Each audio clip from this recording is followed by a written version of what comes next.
good day, my friends. We're starting here in Palestine, Ohio. Not the famous one, not New Palestine, the one that had the train derailments or anything, but notice this as I was passing through. Home of Clayton Murphy, Olympic bronze winner for the 800 meter dash 2016.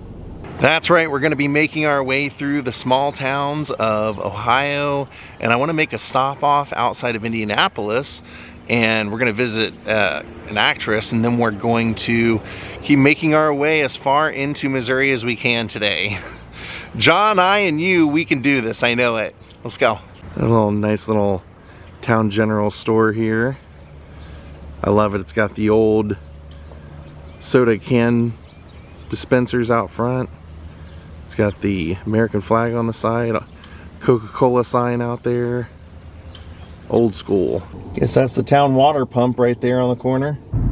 Don't you worry, our buddy's here. Always here in the shotgun position, riding in the co-pilot seat.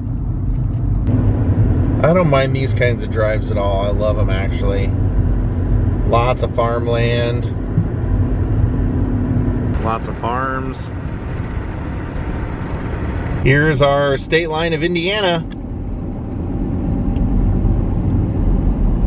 Hello, Crossroads of America.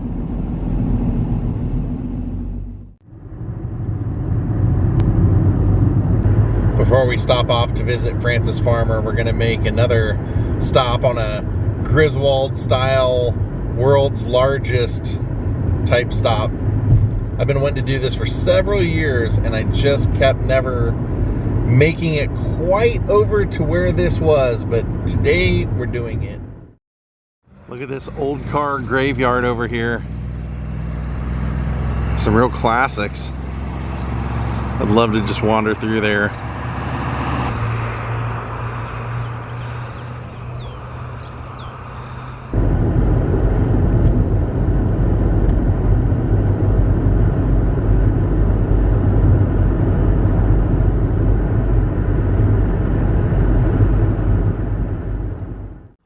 Saw this old service station. I want to pull off and look at it because they had a hearse here, a green hearse. Never seen a green hearse, I don't think.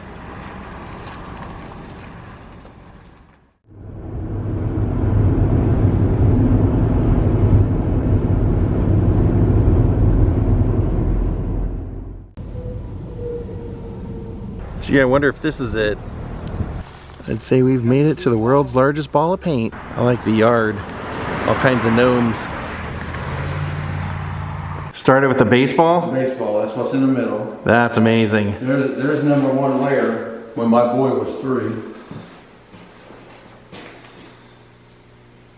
And all these people have signed the walls that have been here. Yep. I love it. And we've been painting this ball for 46 years. The first one was when I was in high school. A ball accidentally got into some paint. So I wrapped a wire around it and just started dipping and painting it. And it took me 2 years to put 1,000 layers on it. There it is over there. Wow, 22 pounds. 1,000 coats, wow. Took me 2 years to do that when I was in high school. And I get visitors from all over the country, and somebody from that country's actually been here. That's amazing. And I love that you have you can actually see the weight up here. Yeah, the weight that's the weight.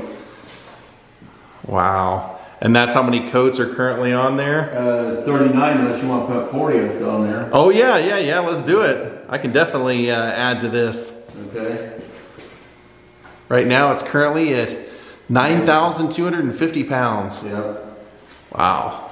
Now that might change while we're painting because we're pushing down on it a little bit. Yeah. But it'll go back to 50. Okay. You're in there, huh? Yeah, right there. That's awesome. It's 2005. That's how big it was in 2005. That's awesome.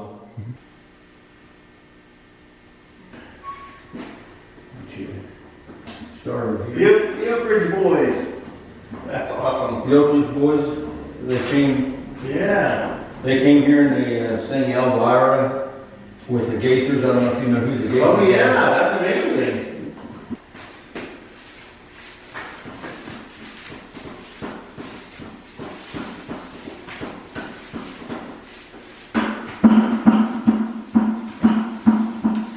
Should I leave the number alone for now, or paint over the number? You can paint over the numbers. I got you written down over there.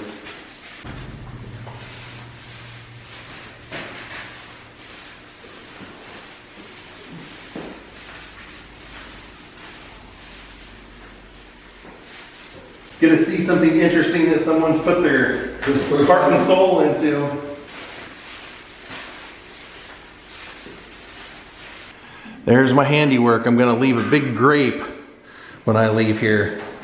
That's so cool. You have people paint the entire thing, and I love that you were telling me when you have Christmas and holiday gatherings, you make all the family members do a coat before they get to open presents. Very cool. Everybody that paints it gets their own certificate and signs the wall. So let's do that. So he's saying that this panel right here is eventually gonna get put up on the ceiling, so I'm gonna go ahead and sign that one.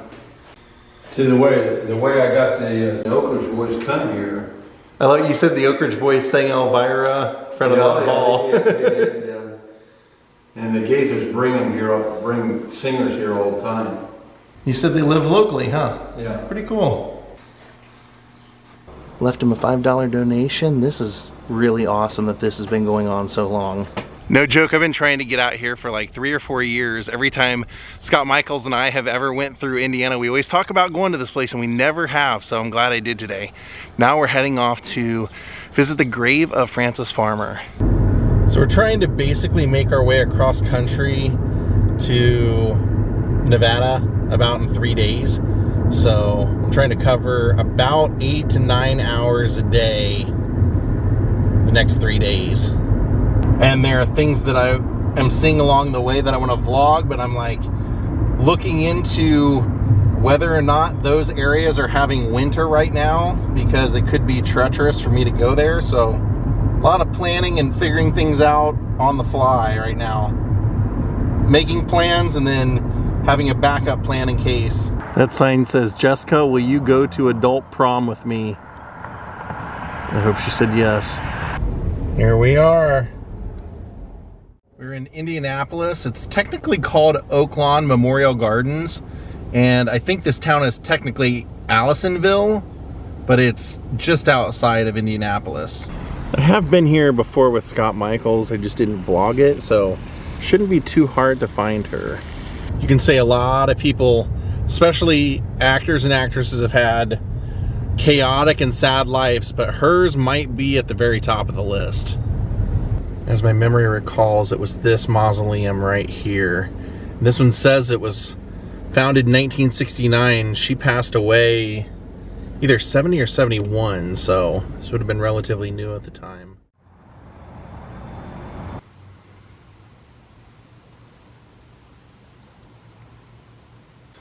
This is not like a family burial place or anything.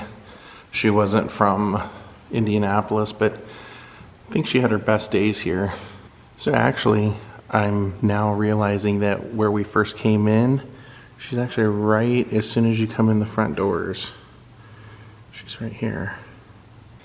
Miss Francis Farmer, born September 19th, 1913, died August 1st, 1970. So Francis was born in the Seattle area, and her mother was very pushy. Mother Lillian was very assertive, and Francis was exactly the same way. So they basically butt heads most of their life. And Francis, basically, she was like a little bit of a tomboy when she was growing up. And when she got into high school, she got into sports and debate. And then that was, I guess, in Seattle at the time, it was very liberal, and kids were encouraged to think for themselves. And she started reading up on socialism because of the Great Depression and everything, and started to kind of champion or talk about that. And her mother was exactly the opposite. So Frances, at one point when she was in high school at 16, wrote a story called God Daze, and basically was talking about how she had lost a hat and her best friend's family died in a car accident, and she believed that because of those things that God must have died and that he was no longer watching over us. And she ended up winning like $100 for that essay, and it got published in the paper. But it became like a town fiasco where, you know, people were shunning her. The school, they started calling her a freak. She never really seemed to care about what other people thought of her. And so when she went off to college, she enrolled to study journalism, but then got really into acting and the drama department. And again, there was like a socialist newspaper in Seattle at the time that was holding a contest. If you could sell a bunch of subscriptions, then you got a trip to Russia via New York City. And so all of her classmates in her drama department helped sell subscriptions so that she could win that trip, because she didn't really care about going to Russia, but she really wanted to go to New York because she had decided she wanted to be an actress in New York. So of course her mother, being completely anti-communism and socialism, forbid her to go. Frances said, I really don't care what you think. I'm 21, I'm gonna go. And she went to New York, hopped on the boat, and then went over, took her entire trip. And then while she was there, she saw the dark side of communism and socialism, like the poverty and everything. But they took her to the theater, and she saw great theater, and that just inspired her even more when she came back, that she wanted to live in New York City and she wanted to give it a go to become a serious actress on Broadway. Now I think this is where it really kind of all went wrong. Her dream was to be on Broadway, but when she got to New York, it was kind of the off season, so there were no auditions. So she started mingling and making friends, and one of those people got her a camera on-screen audition for Paramount, and Paramount loved her submission. They loved what they saw, and they wanted her to sign a 7-year contract. Now she actually felt like going to Hollywood was beneath her. That was like a step down, because in her eyes, being a New York actress on the stage was what you really strove for, and if you couldn't get anything else, you went to Hollywood to be in movies. And she was just flat out of money, so against her better judgment, she decided to sign that 7-year contract with Paramount. Her first movie with them was a success, but the problem was that she was very outspoken. So when she started making other pictures, she would clash with the directors. The crew people wouldn't like her because she was impatient and she had ideas of how things should be. And if the director didn't listen to her, she became hard to work with. So she ended up going and working with Howard Hawks. And Howard Hawks actually was, just loved her, and he loved the input that she gave. So he worked very well with her, got a great movie out of her. But once they went on to the next picture, he ended up getting fired. And when she had to work with the next director, she just completely clashed. And because of that, Paramount started giving her basically subpar pictures that she didn't care about. And on top of this, she didn't want to play the Hollywood game. She didn't want to dress up and be fancy or anything. And when they first signed her, they put her in like their actress mill, basically, where they look at them, decide how their look is going to be, change their hair, change their eyebrows, put them in schooling, start teaching them acting. And during that time, they wanted her to start going out and dating people so the word would get around and she would be in the publications and everything in the media. But she fell in love with one of her classmates who, his acting name was Leif Erikson. And she actually fell in love with him, and then without telling the studio, they went off and got married. They eloped. Her career wasn't really fulfilling to her, so she decided to go to New York, and she got a summer stock in a theater. And a theater production, it actually ran for almost 250 dates, and she really loved doing it. The problem was that she had started an affair with the writer of the play. And she kind of thought that they had something, that he respected her professionally and, was in love with her. But he had a wife, and Frances had a husband in Hollywood. And the playwright eventually, basically called it off. And Frances felt like he was just using her for her money, because she would invest money into the production and using her for her name. So it made her sad, and she ended up going back to Hollywood depressed, and then got pregnant by her husband, and his career was starting to take off, so he begged her to terminate the pregnancy, which against her wishes she did, and she was never able to have children again. It turned her against her husband Leif Erikson, and she decided to divorce him, then continued making movies. But even if she had a little bit of success, she just really never felt like herself and developed a pretty heavy drinking problem that she would deal with the rest of her life. So then she'd have her big kind of catastrophe of trouble, which was during World War II. They were asking people they would have dim outs where there are sections of places that you were driving where you were not allowed to have your lights on. And she had her high beams on. The police tried to pull her over. She rolled down the window and told them they bored her, and she took off. So they finally chased her down, caught her, threw her in jail, and even then she was given, I believe, 180 days, but it was suspended in jail, and she had to pay a $500 fine, which she paid half of, $250, and then she was put on probation for 2 years. But even in there, you know, she was acting up. She was basically saying things to the judge and the police officers that she knew would anger them and that she would get a rise out of them.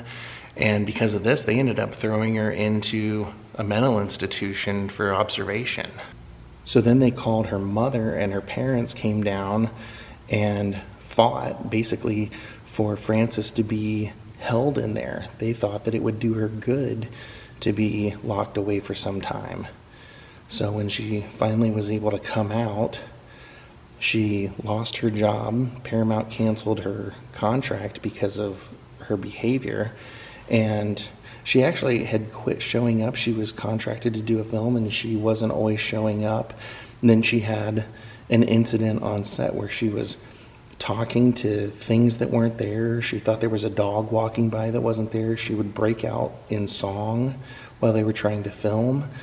And then she ended up assaulting her makeup person with a hairbrush, dislocated her jaw. And when the woman filed charges and the police came, they realized that Frances actually had a warrant out for her arrest for not paying the other $250. So they went to where she was staying, which was it was actually the Knickerbocker Hotel that I vlogged, and they busted in while she was naked and asleep and tried to apprehend her, and she fought them and was screaming all kinds of things, and once again got apprehended. And while she was in talking to the judge, he asked her about her drinking and how much she drank, and she said she drank every day, all day, put it in her milk, put it in her orange juice.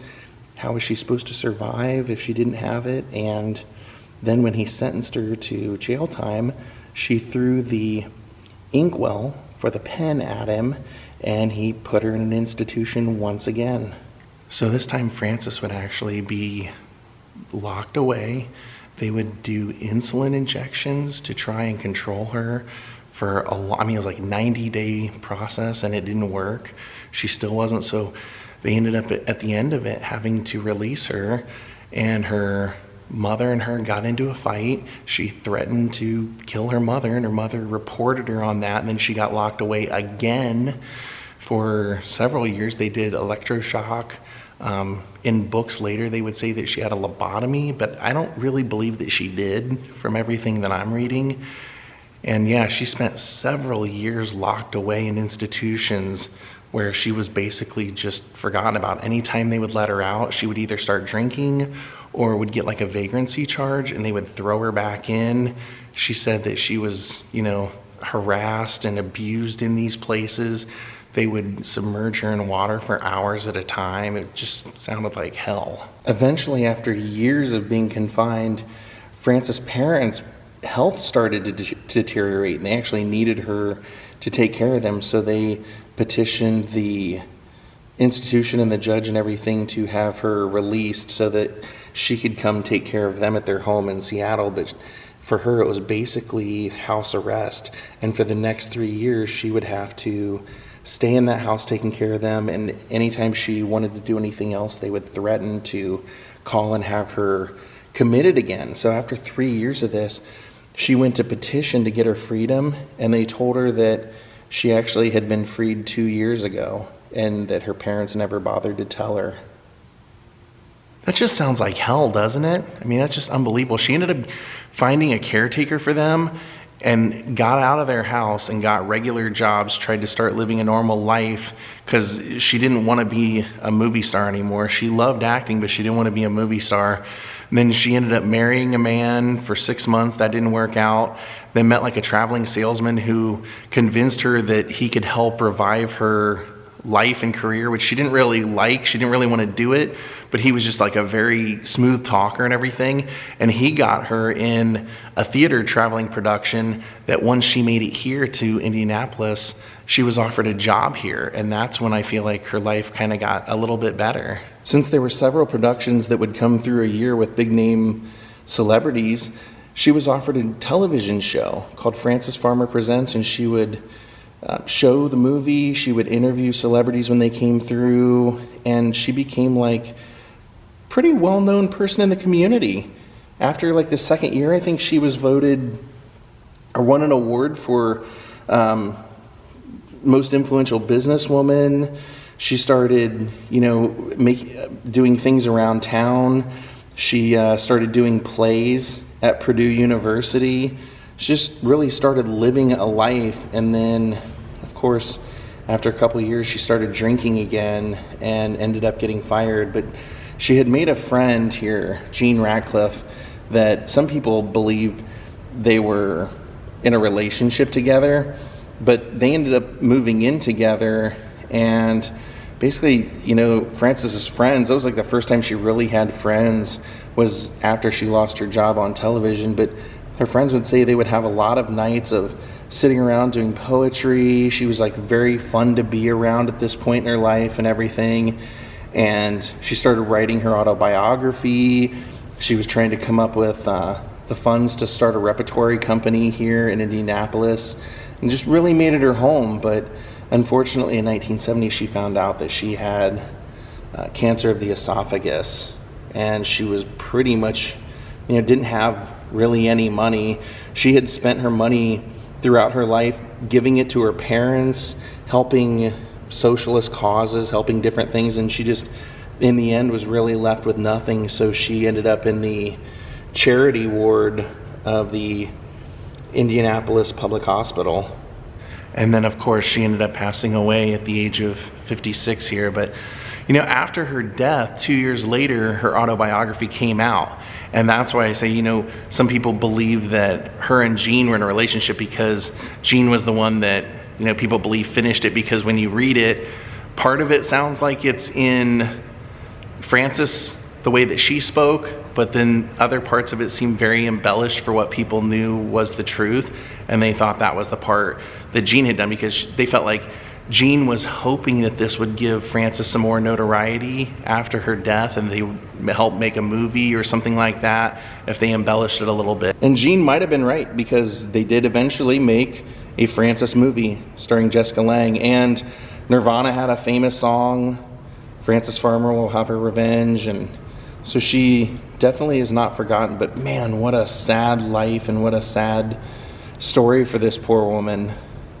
I don't think they'll ever really know what all was wrong with her, because there was signs of depression while she was in the hospitals. They would say that she was schizophrenic. They would also say that she was hopelessly insane was one of the final verdicts. So, knowing what we know now, a lot of people that show what she was distributing, probably a lot of bipolar, schizophrenia, and then fueled by alcohol, which is never good. Because I saw an interview with her, I believe her nephew, where he said that people have said to him when she was sober, she was a lady and she spoke very eloquently and everything, but when she drank, she was like hanging out with a truck driver. Rest in peace, Frances Farmer. What a crazy life you lived, but I'm glad you had some peace at the end. And now let's head off to Missouri. All right, we're getting on the 70 West. Come on, Missouri.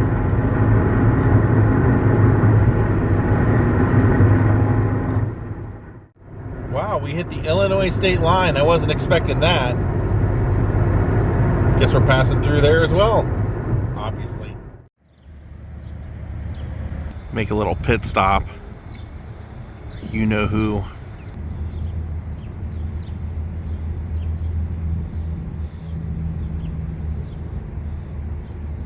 How's Illinois treating you there, Joster? Do you like Illinois so far?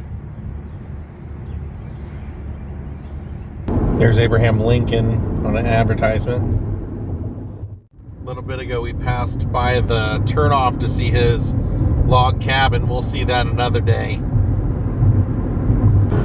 That is a huge cross. Well, we made it to St. Louis, so we definitely made it to Missouri. All right. It's actually Busch Stadium right in front of us. Well, unfortunately, we are not going to be stopping in St. Louis. We're going to keep driving, but we will see you all tomorrow. Our vlog for today is over. Thank you all for watching. We'll see you next time tomorrow here on Daze with Jordan the Lion and Ja. Goodbye.